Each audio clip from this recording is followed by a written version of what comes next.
giving you all the boring details. A lot of you know her, and a lot of you enjoy having her in your life. So as me. And we would just pass the mic to Angel Love. Sorry, Angel Marie, and have her sprinkle her inspiration and wisdom to you. Aw, thank you very much, Ying. If only I had you to stand beside me and introduce me every time like a cute guy walked by. I'll be like, she's single, she's fun, she's awesome. Here you go. I'll be a wing woman. You'll do it. Your like matchmaking skills are like Yes. top notch. Awesome. Well, thank you very much, everybody. Happy Friday to all of you. Good morning to those of you who are in America. Good afternoon to those of you in CET time, and good evening to those of us in Kuala Lumpur. Shout out to Eugenie, and on all of us to Singapore. We've got Bali in the house, Marlo, and from the Philippines as well.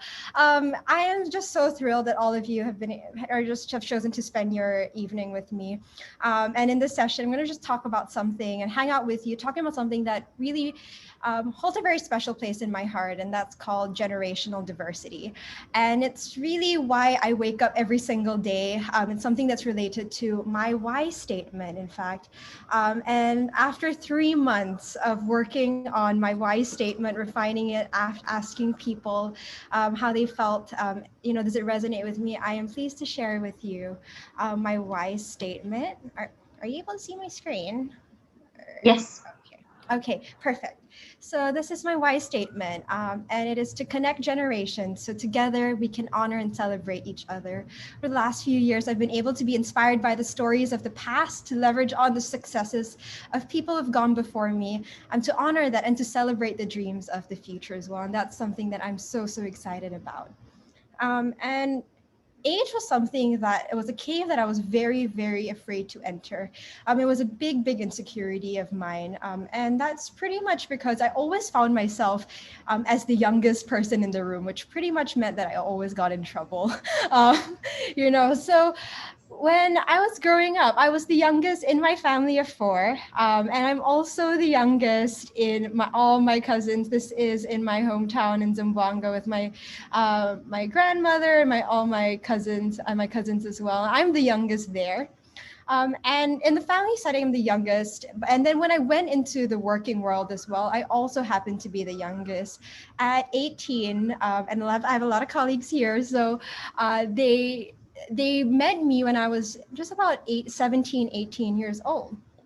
And in fact, I was very young when I entered the corporate training space, to stand in front of people, to be able to share with them my expertise, my stories, and to just be able to even sit in a boardroom, sit in a meeting room, and not feel as if I didn't have anything to bring. And because I was with a group of individuals, some of them are here, you might see them on your screen and on my slides, yes, beautiful individuals who have, they have invested in me, and they have encouraged me to realize that I should not despise my youth, but instead use it as a platform to be able to inspire people.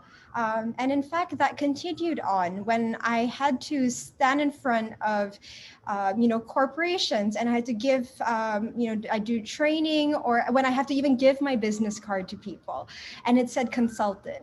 After a while, I learned that, you know what? My age is not something to be ashamed of. It is part of my origin story. It is what makes me Angel Marie, and I should not be afraid of that.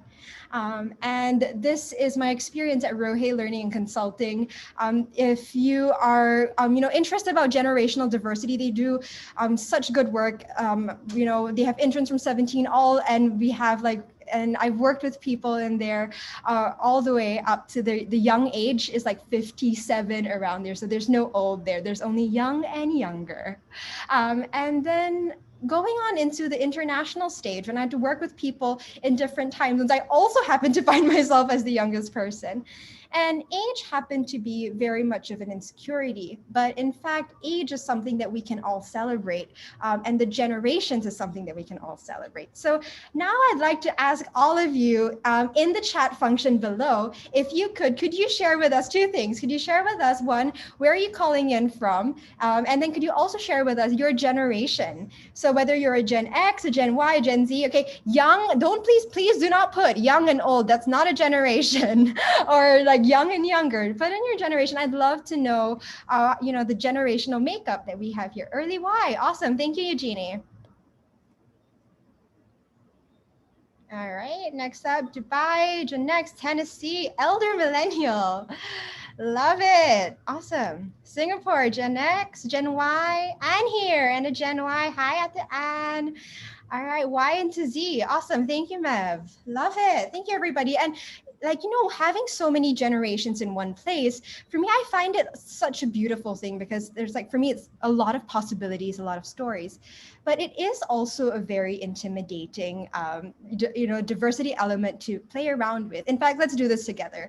On the count of three, I'd like everybody to take your hand, and on the count of three, could you make a sign with your hand of a telephone, a phone, all right? On the count of three, use your hand and make a phone, all right? 1, 2, 3. Okay, how many of you did this? Great. Okay, actually, for me, I did this. The first time somebody asked me, all right, make a phone, I was like, yeah, I'll call you. And they're like, why do you use this as call? I'm like, yeah, because I don't hold a phone like that. All my phones are like that, even the cordless phones. So just with the phones with hand signals, there's already a bit of miscommunication there, and what more in real life.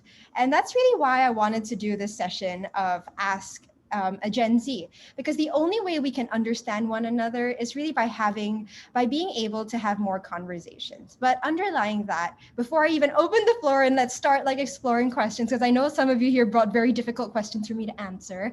They have some of you message me like, I'm going to make your life really hard. I'm going to ask you about economics, which I'm struggling with.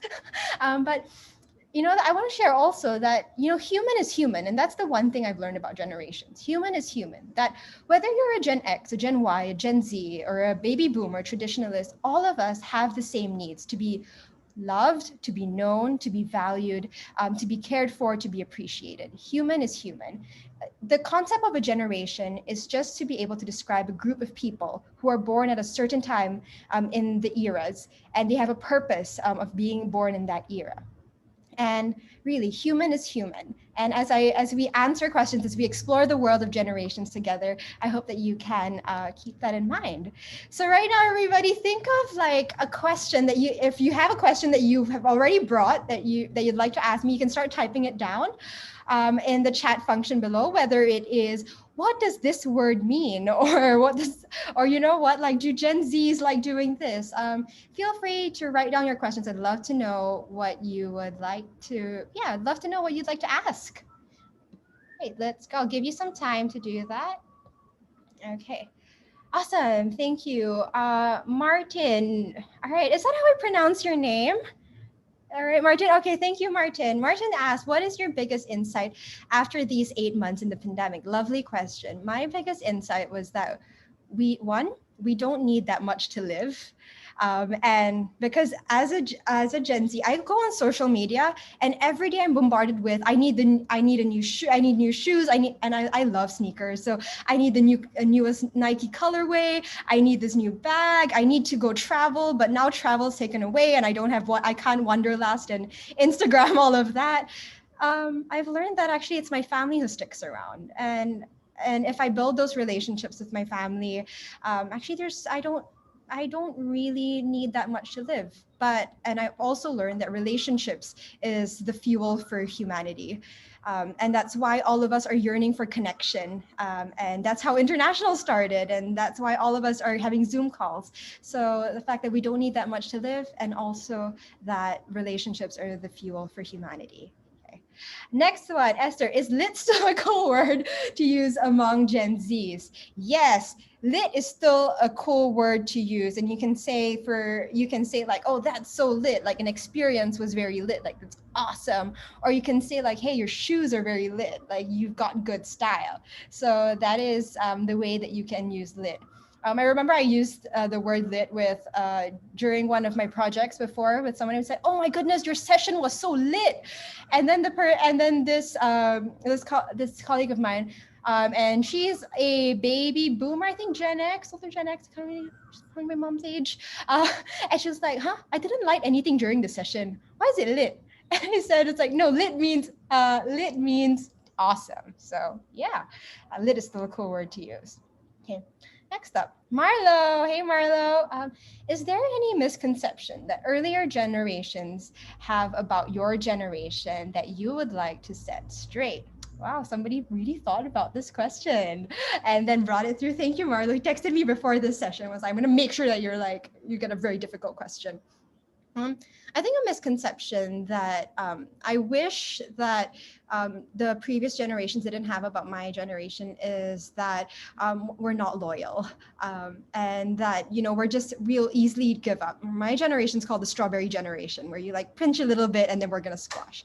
I wish that we were given a bit of a chance to prove ourselves, and that the fact that we're growing up in the middle of of a pandemic, the fact that we are growing up with so many social issues, and I'm seeing so many of of my other Gen Z standing up to fight for climate change, standing up to fight for equality, standing up to fight for standing up to fight that the arts is something that we should honor and that we should celebrate, and it is an essential in humanity.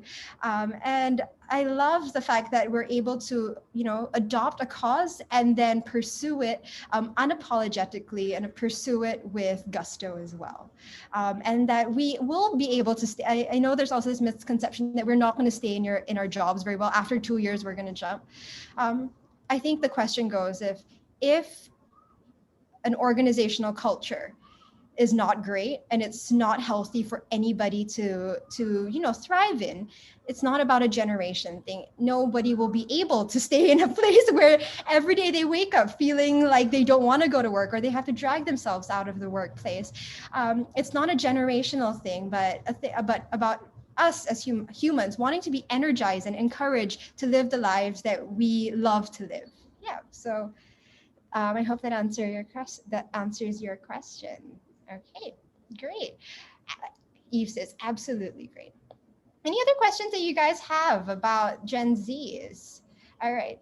Angel Love says, can you help me understand how the heck to use QR codes? Awesome. So QR codes is, this is like giving me throwback to when I would have to like explain digital terms to, people who are like above their 40s. A QR code is this. Whoops, did I say something there? But a QR code is this little square of other smaller squares. And what it does, it creates a shortcut to a web page. When you use your camera to scan over your normal camera, you might have to download an app, but when you use your camera to scan over it, you will be able to just go into that web page without having to type it in. Now, what does that look like? You know what? I'll show you what I have. I have a QR code. I'll just show you this later, and then I'll show you this now, and I'll show you it also later. Okay. So this is something like a QR code, and this is what I use when I share my LinkedIn profile with people. This is what a QR code looks like. When they use their phones to scan it, they will be able to access my LinkedIn page without even having to type that in. So I hope that answers your question. All right, don't worry, guys. I will show you this later on so that you can connect with me on LinkedIn. Yeah. Okay. Next up, Yep. Yes, Ying. Martine actually has a question for earlier question. He said that, what are your expectations for the future? My expectations for the future. Thanks, Ying, and thanks, Martin, for that question. What are my expectations for the future? I hope to marry a rich, tall, and very handsome guy. And he's going to take care of me for the rest of my life. And that's why I said yes to coming to doing WYRED, because I'm like, let's advertise my face. Well, okay. But my expectation for the future, I really do hope that that the Gen Zs and the Gen Xs, the Gen Ys, all the way to the traditionalists and the baby boomers, that we stop a generational war and instead we start leveraging on one another. Whenever I go on Facebook or on BuzzFeed, one of the things I would always see as like articles like, this is what the millennials would like the Gen Zs to know, or this is what the Gen Zs would like the boomers to know, or I hope that we're able to live a little bit more in unison and without prejudice, without stereotyping one another, but giving each other a chance to be able to share the stories that we have. And for me, people would also say that I'm not a typical Gen Z because of my circumstances and how I grew up, and also the opportunities that have shaped the way I am. So again, it goes back to a human is human. I hope that we kind of live more from that space versus taking these labels and then also, taking these labels and living from that. Another expectation I hope for the future is I hope that we have more positive news when we open the news channels, and I hope that when we like look at the world, that we're celebrating great stories. You know, we're celebrating the story I saw of how policemen in Turkey would go around, the village and take down grocery lists for elderly. I wish that we celebrated those news more versus like all the hard things that are going on in the world. To have a realistic point of view, but also to celebrate optimism as well. All right. I think we have 1 minute left. So I'm going to answer one last question and then we are going to close. And if there's any other questions that you have, you guys can like email me, or you can like connect with me on LinkedIn, and then we can continue this conversation. All right. Last one. What are the most important factors for a Gen Z feeling that they can thrive? The first, I think, just one word to describe that. An important factor would be perseverance or grit. Grit, so that you don't give up, because the world we live in is hard, and grit's gonna get us through. Yeah. All right, Ying just told me we have no minute left. So guys, last thing, I'm just gonna put this up on the screen. And if you'd like to connect with me, here's my link. Here's my LinkedIn. If not, everybody, thank you so much for hanging out with me this evening. Thank you for sharing perspectives, your questions. Let's continue this conversation. To those of you who are here, who know me,